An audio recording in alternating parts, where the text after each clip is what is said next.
Terima kasih Tuhan. Sampaikan isi hatimu melalui firman. Kami buka hati kami. Engkau nasihati kami. Engkau buatkan kami. Engkau tuntun kami. Engkau tegur kami. Supaya kami tetap dalam perancangan. Dalam nama Yesus, kita yang telah siap mendengar firman Tuhan bersama-sama katakan, amin. Sebelum duduk, berikan tos kiri kanan, katakan, engkau diberkati Tuhan, engkau luar biasa. Haleluya.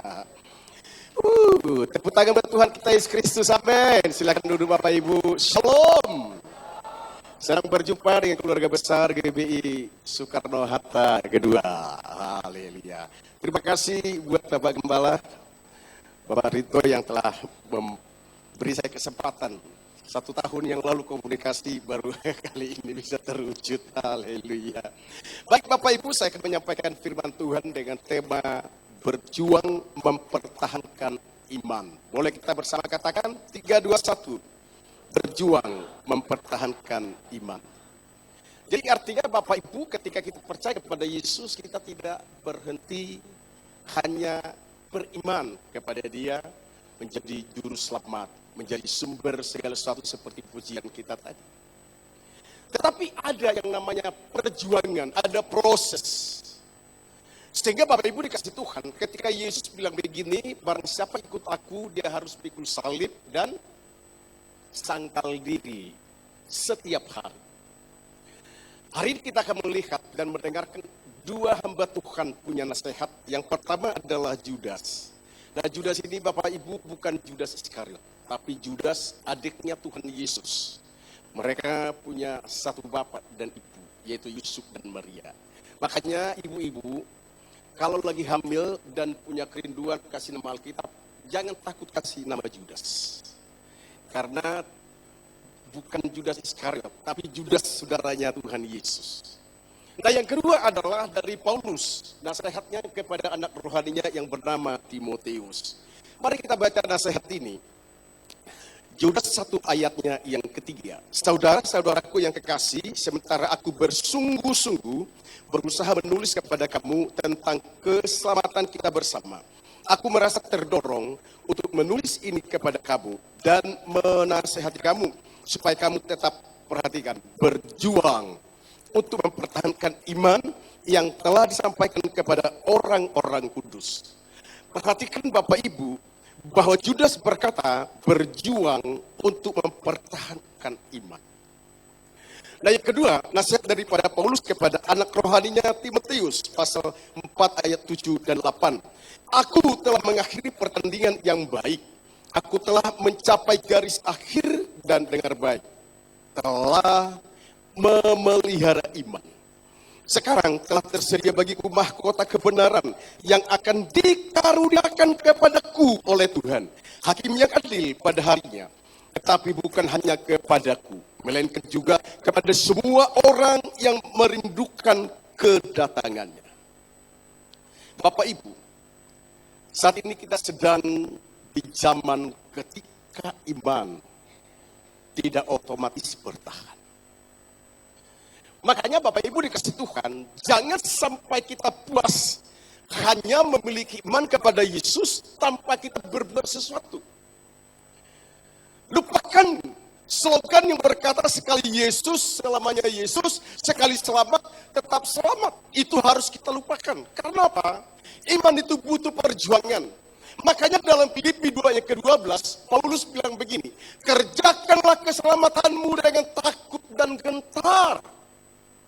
Jadi artinya Bapak Ibu, jangan kita puas hanya punya iman kepada Yesus, tapi kita tidak mengerjakan, kita tidak berjuang, kita tidak mau diproses untuk kita berjuang mempertahankan iman. Karena apa? Hari-hari ini tekanan makin kuat, beban makin berat, bahkan kompromi makin halus dengan terang-terangan. Itu bukan di luar negeri, tapi dalam negeri, dalam pemerintahan kita, di dalam dunia marketplace kita, bahwa kompromi makin halus. Itu sedang terjadi. Bahkan pencobaan makin kreatif. Jadi bukan hanya kita dalam usaha harus melakukan inovasi kreatif, tapi dengar baik bahwa iblis pun telah melakukan hal-hal yang lebih kreatif untuk menjatuhkan saya dan saudara. Dan serangan iblis semakin terarah ke dalam keluarga, dengar baik. Kalau dulu dia melakukan serangan membabi buta, tapi sekarang dia makin terarah, makin fokus. Keluarga-keluarga kita yang takut akan Tuhan, itu sedang dilakukan oleh iblis.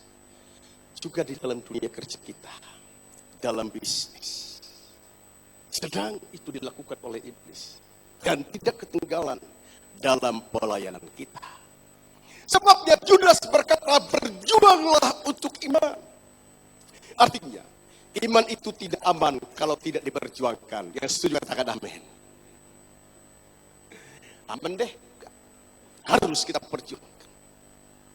Maka kita boleh berkata seperti Timotius, aku telah mengakhiri pertandingan, aku telah memelihara iman. Artinya apa? Memelihara iman itu bukan perasaan, tapi peperangan.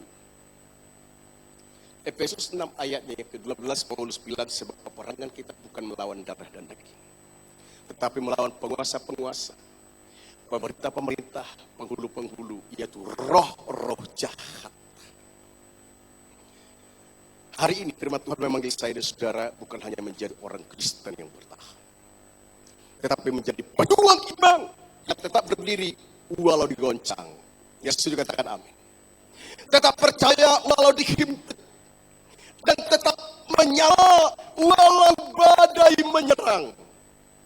Itulah yang harus dilakukan oleh saya dan saudara. Mari kita lihat 3 hal yang harus kita perhatikan dari 2 nasihat hamba Tuhan ini. Yang pertama, iman dipertahankan dengan kesadaran rohani. Boleh kita bersama-sama mengucapkannya 3, 2, 1. Iman dipertahankan dengan kesadaran rohani. Iman tidak hilang karena serangan yang besar, tapi karena kelalaian yang kecil. Saudaraku, kita kepleset bukan karena ada batu yang besar di depan kita, tapi kadang kita kepleset dengan kulit pisang yang kecil.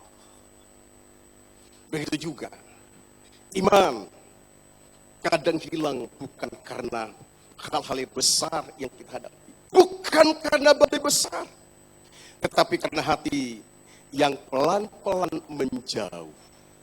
Apa yang melemahkan kesadaran rohani saya dan saudara? Dengar baik jemaat yang dikasihi oleh Tuhan, kesibukan yang menggeser jam doamu.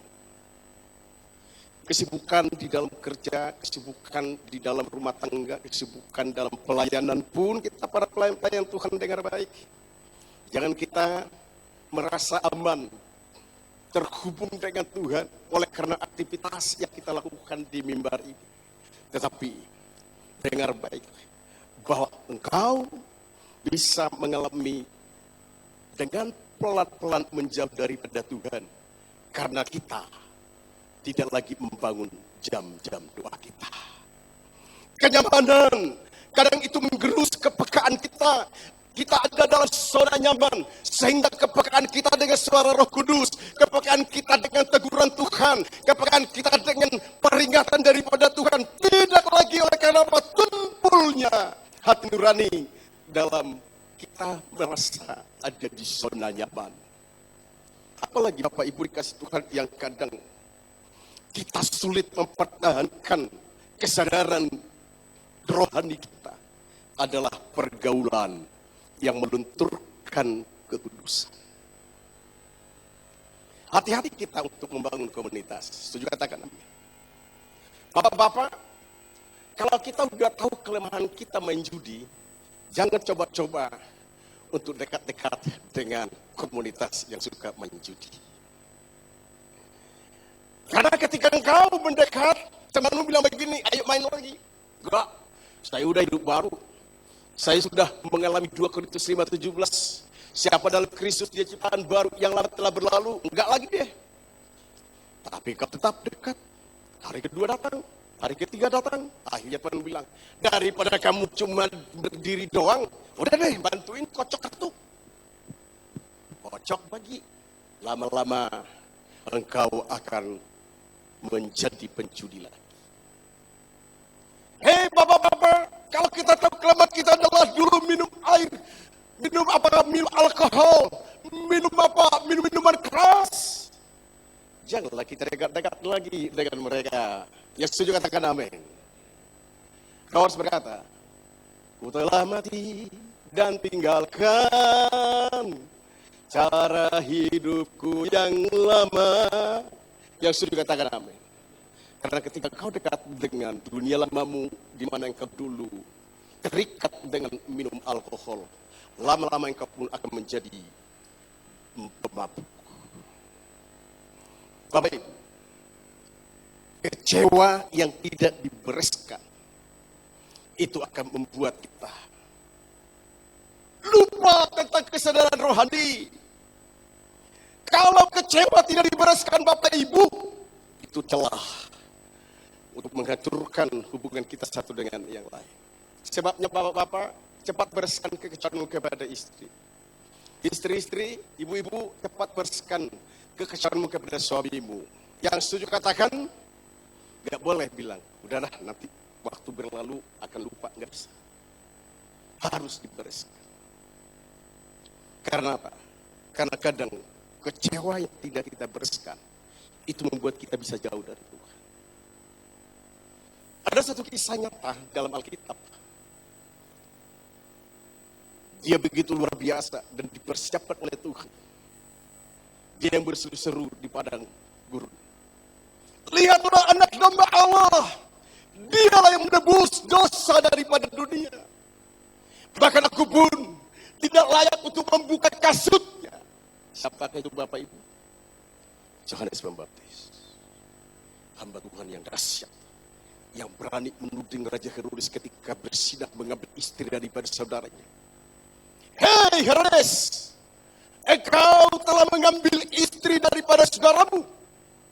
Dan saudara tahu, akibat daripada dia berani menegur Raja Herodes, maka dia dimasukkan dalam penjara. Tapi tahukah saudara, dia kecewa kepada Yesus. Dia kecewa kepada Yesus karena apa? Karena tidak dibesuk di dalam penjara. Siapa jemaat yang kecewa kepada gembala ketika tidak dibesuk di rumah sakit? Hati-hati. Kalau engkau tidak cepat membereskan itu, engkau akan mengalami seperti Yohanes Pembaptis. Di dalam kekecewaannya, dia utus muridnya. Ayo datang kepada Yesus dan tanya kepada dia, apakah kau betul-betul Mesias? Padahal sebelumnya dia bilang, lihatlah anak domba Allah yang menanggung dosa semua manusia.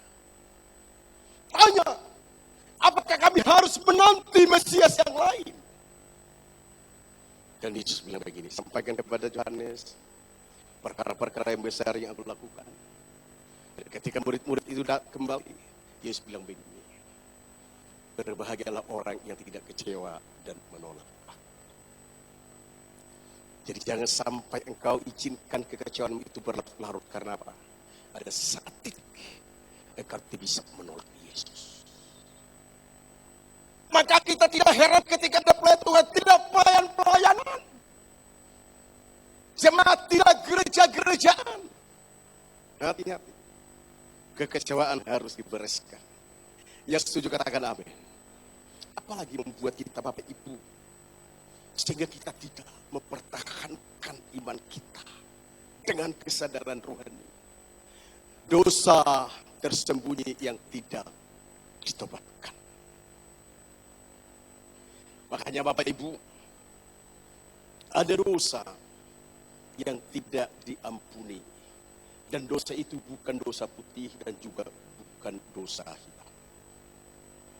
Dan bukan dosa yang merah seperti kain kermisi dikatakan oleh Yesaya 1 ayat 18. Tapi ada dosa yang tidak bisa diampuni. Tolong saya tampilkan dosa yang tidak diampuni ini. 1 Yohanes 1 ayat yang ke-9. Kita akan baca bersama. Supaya kita sadar. Sehingga kita jangan menyembunyikan dosa. Yesus juga katakan amin. Nah, 1 Yohanes 1 ayat ke-9. Kita baca 3, 2, 1. Jika kita mengaku dosa kita, terus maka ia adalah setia dan adil. Sehingga ia akan mengampuni segala dosa kita dan menyucikan kita dari segala kejahatan. Saya mau tanya, dosa apa yang tidak bisa diampuni oleh Tuhan? Dosa yang tidak diakui. Yesaya 1:18 berkata, Bapak Ibu, sekalipun dosamu merah seperti bajunya Bapak ini, akan putih seperti salju. Katakan amin. Adalah ketika kita mengakui. Amin. Itu hebatnya darah Yesus. Sekalipun dosa kita merah seperti kain kusam. Tapi ketika kita datang berperkara, kita berterus terang, kita mengakui, maka ayat ini berlaku buat setiap kita. Dia akan menyucikan engkau, dia akan membebaskan engkau dari segala dosa-dosa.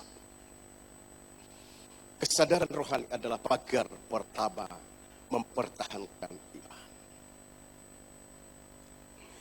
Pejuang iman harus sadar setiap hari ada serangan terhadap hati. Jaga hatimu.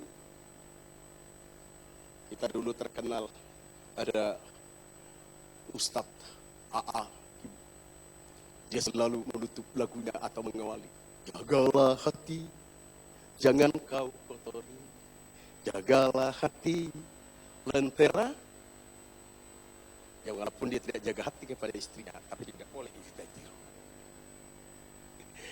Nah, tapi kita harus jaga hati. Amin. Boleh ngomong kiri kanan katakan, jaga hatimu. Haleluya. Yang kedua, iman dipertahankan dengan keteguhan hati. Bersama kita ucapkan 3, 2, 1. Iman dipertahankan dengan keteguhan hati. Sebabnya Paulus berkata kepada Timotius, aku telah mengakhiri pertandingan yang baik. Itu karena ada keteguhan hati. Pejuang iman bukan orang yang tidak pernah jatuh. Saya pernah jatuh. Siapapun kita bisa jatuh. Daud yang hebat pun bisa jatuh. Tetapi pejuang iman adalah orang yang menolak untuk menyerah. Yang sudah katakan amin. Makanya ketika kau jatuh, bangkit. Dan nyanyikan lagu yang berkata, jangan pernah menyerah. Jangan berputus asa. Terus, mujizat Tuhan ada saat hati menyembah. Jangan pernah menyerah. Jangan berputus asa. Mujizat Tuhan ada bagi yang setia dan percaya. Tepuk tangan buat dia, haleluya. Iman bertahan bukan karena tidak ada luka, tetapi karena ada tekad untuk tetap setia. Karena apa Bapak Ibu? Ada masa ketika imanmu tidak bersandar pada perasaan, tetapi pada keteguhan hati. Ada masa ketika kamu tidak kuat, tetapi kamu harus tetap bertahan. Dan itulah bukti imanmu yang asli, bukan imitasi. Katakan amin. Makanya kita akan bilang, kita beriman bukan kaleng-kaleng. Amin. Bukan imitasi. Bukan apa? Bukan aksesoris. Ini cincin yang saya pakai ini imitasi Bapak Ibu. Kelihatan berlian. Tapi yang dipakai oleh Bapak Gembala asli tulen itu. 100%. Coba Pak Rito. Pak Rito, Gembala asli. Ini mah imitasi. Cuma gaya-gaya doang. Seperti pengacara. Tapi imanmu adalah asli, katakan amin. Bukan kaleng-kaleng. Bukan seperti cincinnya pasti punya. Asli. Cuma gak enak dikasih orang gitu loh. Sebenarnya, saya yakin tadi Pak itu udah lihat, palsu. Cuma gak enak loh, dikasih. Memang pendeta-pendeta itu kadang semuanya itu merek Casio. Tahu Casio?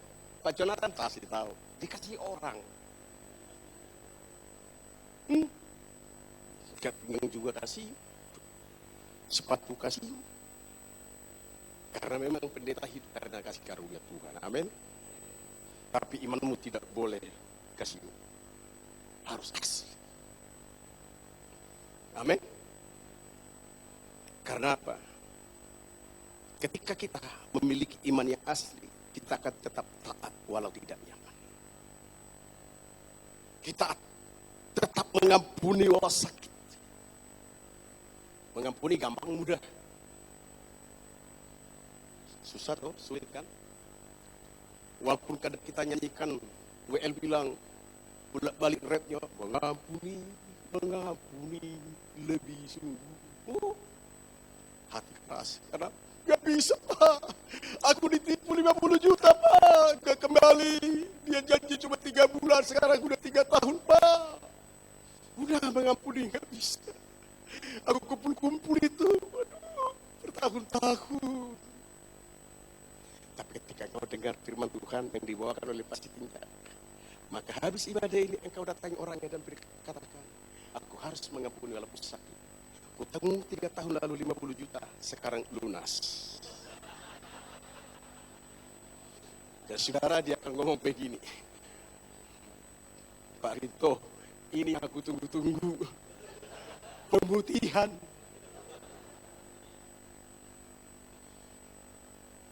Dua minggu kemudian datanglah Pak Rito, Pak mau pinjam lagi Pak.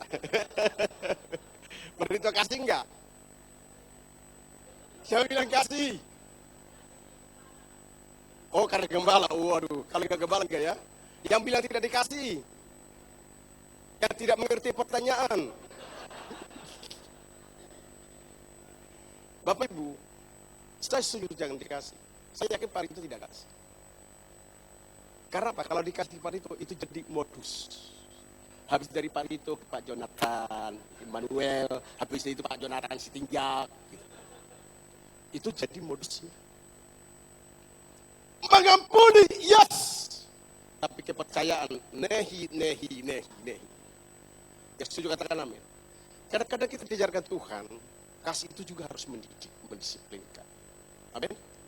Jadi jikalau ada di antara kita, mari kita bertobat masalah untuk hal ini. Karena itu tetap setia melayani walau tidak dilihat manusia. Amin. Engkau tidak perlu menunggu pujian dari gembalamu ketika kau melayani. Engkau tidak perlu membutuhkan pengakuan dari orang lain. Karena keteguhanmu hari ini mungkin tidak dilihat siapa.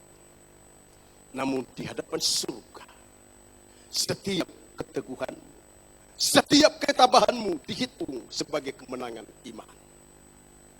Yang terakhir, iman dipertahankan dengan pandangan kekekalan. Bersama kita sebut 3, 2, 1. Iman dipertahankan dengan pandangan kekekalan. Ingat baik, goal kekristenan kita, pengiringan kita kepada Yesus adalah surga yang kekal. Sebabnya mata rohani kita harus memandang ke depan kepada kekekalan. Arahkan hidupmu. Sebabnya Bapak Ibu, Paulus berkata kepada jemaat di Korintus, penderitaan yang kau alami di dunia ini tidak sebanding dengan kemuliaan yang Tuhan sediakan. Tepuk tangan buat Tuhan Yesus.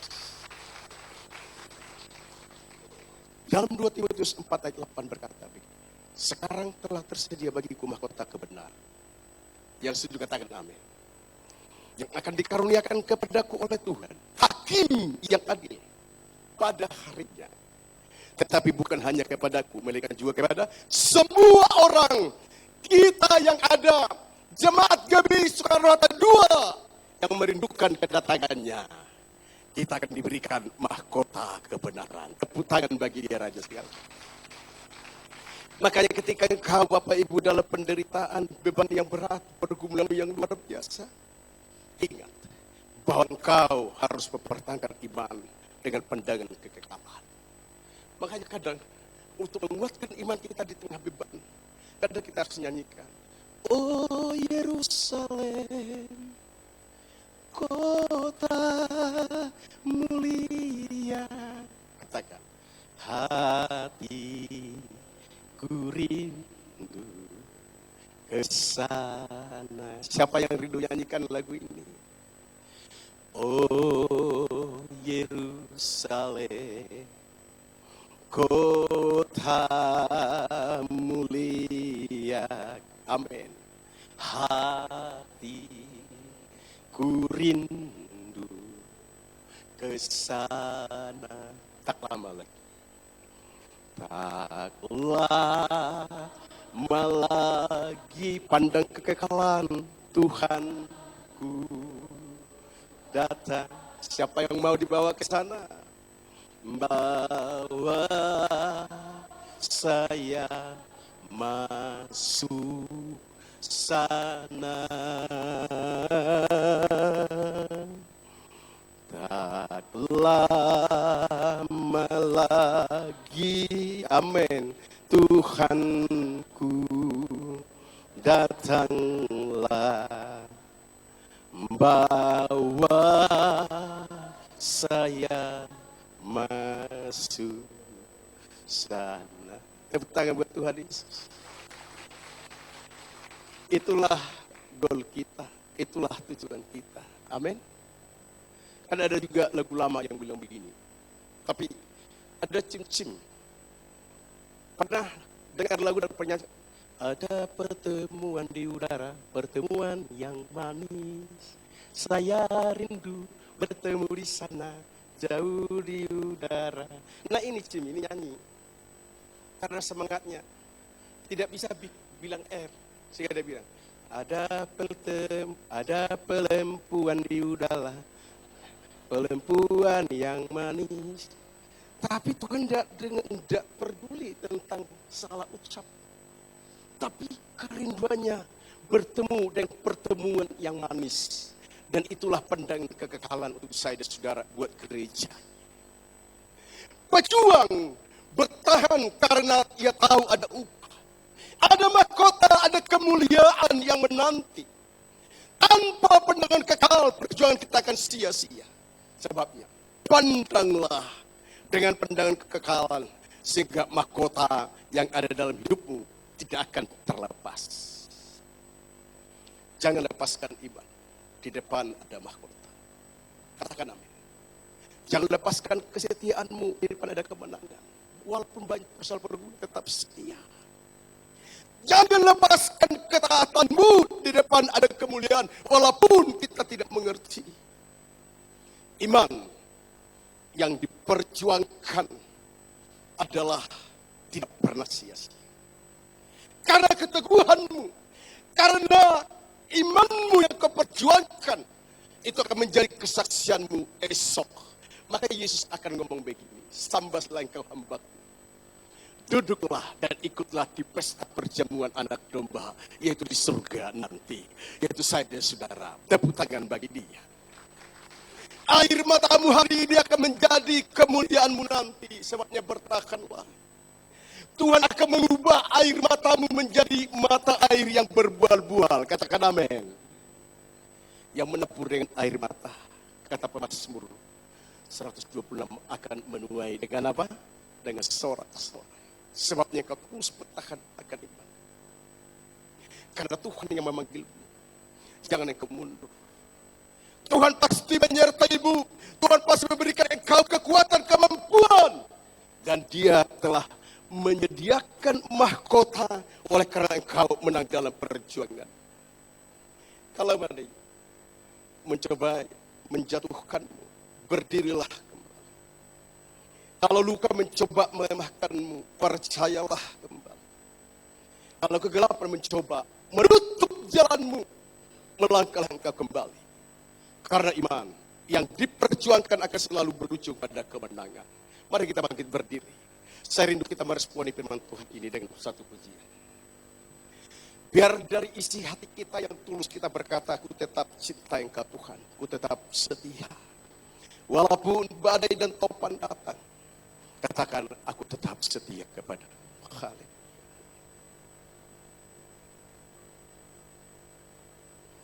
Makasih Tuhan. Mari mengoreksi diri kita, renungkan firman Tuhan yang datang pada setiap kita siang hari ini. Berjuang mempertahankan. Amin.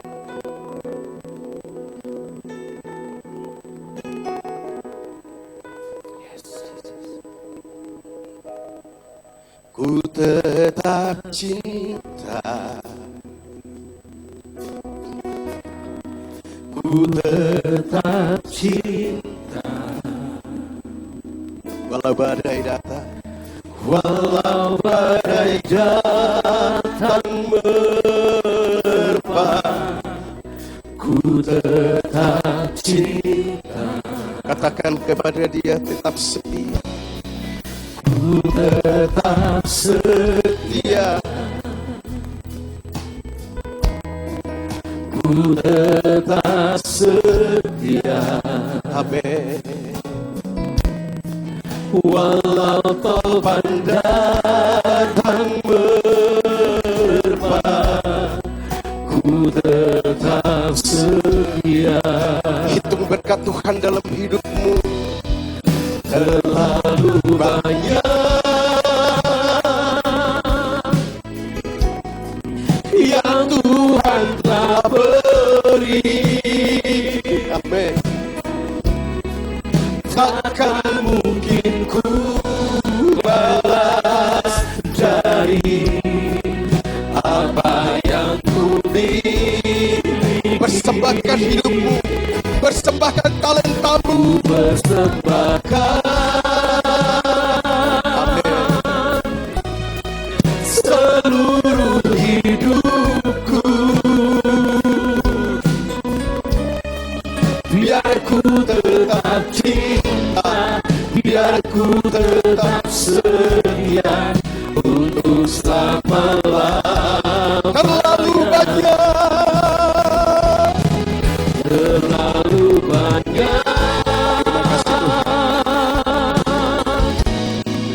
yang Tuhan telah beri. Takkan mungkin ku balas dari apa yang ku miliki. Kami mempersembahkan hidup kami, Tuhan. Ku persembahkan seluruh hidupku. Katakan dari ketulusan hatimu. Biar ku tetap cinta, biar ku tetap setia untuk selama-lamanya. Biar ku tetap cinta, biar ku tetap cinta, biar ku tetap setia untuk selama-lamanya. Biar ku tetap cinta, biar ku tetap cinta, biar ku tetap setia untuk selama-lamanya.